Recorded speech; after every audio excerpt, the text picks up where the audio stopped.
Buen día, estos son los tips del Dr. George Jr. Yo soy el Dr. George Jr.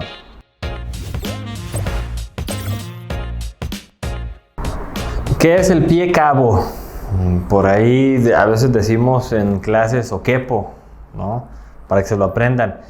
Haces otro chiste como ese y te vas de aquí. Pero realmente el pie cabo es cuando el arco interno es muy pronunciado. Por ejemplo, aquí con Skeletor, vamos a observar. Tenemos el pie, tenemos un arco interno normal, pero en el momento en el cual este pie presenta una elevación de su arco interno y entonces tomamos la huella y observamos que el paciente está apoyando solo con el talón y con los metatarsos y en la parte interna donde debería de haber un cierto apoyo en el arco externo no lo hay, entonces estamos hablando de un pie cabo. Phoebe, I can explain. Entonces, se tiene que hacer una evaluación a nivel muscular desde los músculos de la pierna para poder colocar la órtesis adecuada, ya que esto puede ser un problema que nos puede generar como podólogos un dolor de cabeza y al paciente ni se diga. Entonces va a ser bien importante la evaluación de estos pacientes y la combinación de rehabilitación, porque en muchas ocasiones tenemos que trabajar muy intensamente la musculatura, la fascia plantar, el tendón de Aquiles. Entonces, el pie cabo es cuando el arco interno es muy pronunciado. Dedos en garra, dedos en martillo y dedos en mazo. Y por ahí también se le conoce de cisne. ¿Qué es? Son deformidades de los dedos. Vamos a apoyarnos de Skeletor un poquito para platicar esto. Si recordamos un poquito la anatomía, tenemos los huesos metatarsos, ¿sí? Tenemos las falanges proximales. El dedo gordo es el único que tiene la falange distal. Los demás tienen una falange media y tenemos la falange distales. Oye, despacio, cerebrito. ¿De acuerdo? Ok. Estas deformidades tienen que ver con los dedos. Vamos a hablar primero del dedo en mazo.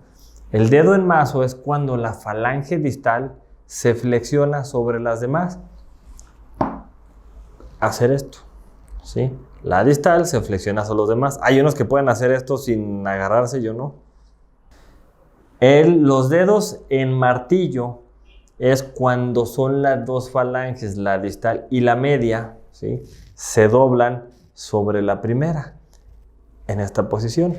Eso sería un dedo en martillo, que es falange distal, falange media, ¿sí? Y cuando hablamos ya de los dedos en garra, es cuando ya es una deformidad, ¿sale? Donde la flexión es a nivel de la articulación metatarso-falángica, que significa del metatarso con las falanges. Entonces, incluso el arco anterior se hace cóncavo, toma esta postura, que obviamente estas deformidades nos pueden llevar incluso a unas molestias a nivel de los metatarsos, a hacer metatarsalgias, ¿no? Dedos estúpidos. Tratamiento.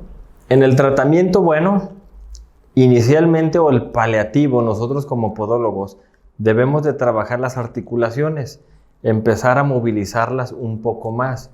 Estas articulaciones, por la posición, se llegan a anquilosar o se llegan a congelar. Entonces va a ser bien importante que antes de que nosotros coloquemos una órtesis, como una plantilla, una órtesis de silicona, un vendaje kinesiológico, es importante rehabilitarlas, volver a hacer que se muevan, desbaratar esas fibrosis y hacer que la articulación vuelva a tener el mayor movimiento posible. Y una vez que esto lo logremos, bueno, podemos colocar esas órtesis o llegar a un evento quirúrgico donde hay que liberar esas articulaciones o hay que liberar esos tendones para poder llevar al pie a su posición neutra. Dios mío, sí son chatos. ¿Qué es la sindactilia y qué se hace? Bueno, la sindactilia es la fusión de dos o más dedos.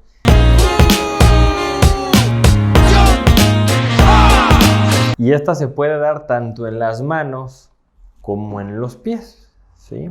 Sin embargo, aparte de que puede ser hereditaria, puede traer algún trastorno o un síndrome. Soy síndrome, tu némesis. Uno puede ser el síndrome Down, otro puede ser el síndrome de Carpenter y el otro puede ser el síndrome de Pfeiffer, ¿sí?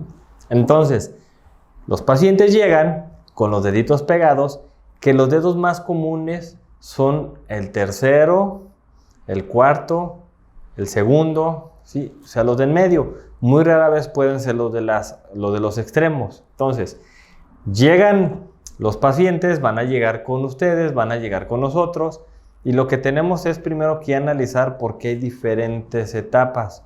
Puede ser que solamente esté ligado la parte proximal.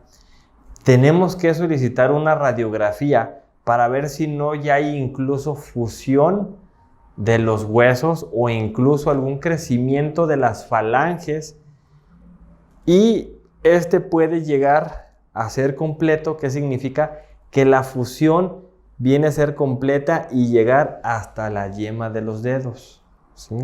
Entonces va a ser bien importante el que podamos hacer un análisis, un buen diagnóstico, solicitar la radiografía. Skeletor no tiene eso.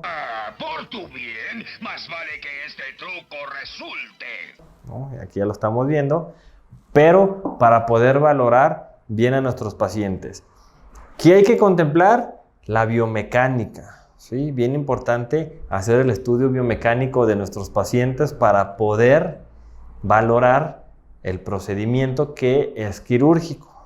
Y una vez que pasamos al paciente a quirófano, pues la intención es separar esos tejidos y poder dejar independientemente los dedos. Cirugía percutánea del pie. Bueno, la cirugía percutánea del pie es la cirugía de mínima incisión. Es aquella en donde no se tiene que exponer mucho tejido. Por ejemplo, no tenemos que llegar a ver los esqueletos de los pacientes, donde tenemos que trabajar el sistema óseo, pero no tenemos que abrir mucho. Las incisiones son pequeñas, se trabaja por pequeños orificios, y muchas veces nos ayudamos o nos apoyamos de un fluoroscopio, de un arco en C. Solo haz una incisión aquí. ¡No! ¡Rayos, caray! ¡Mi error! Yo tomaré esto. Eso nos va a permitir una recuperación más pronto. No significa que la cirugía abierta no sea buena. Para poder realizar cirugía percutánea del pie, se tiene que seleccionar bien a los pacientes, porque no todos son candidatos, ¿sí?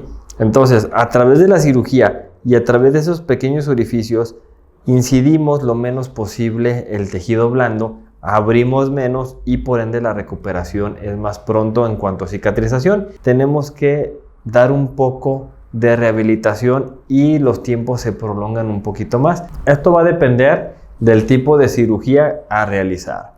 Pero la cirugía percutánea del pie es una excelente opción, es de lo más actual y es para que nuestros pacientes tengan una recuperación más pronta y con menos molestias. Me siento como si fuera nuevo. Me encanta este doctor. Estos fueron los tips del Dr. George Jr. y Skeletor.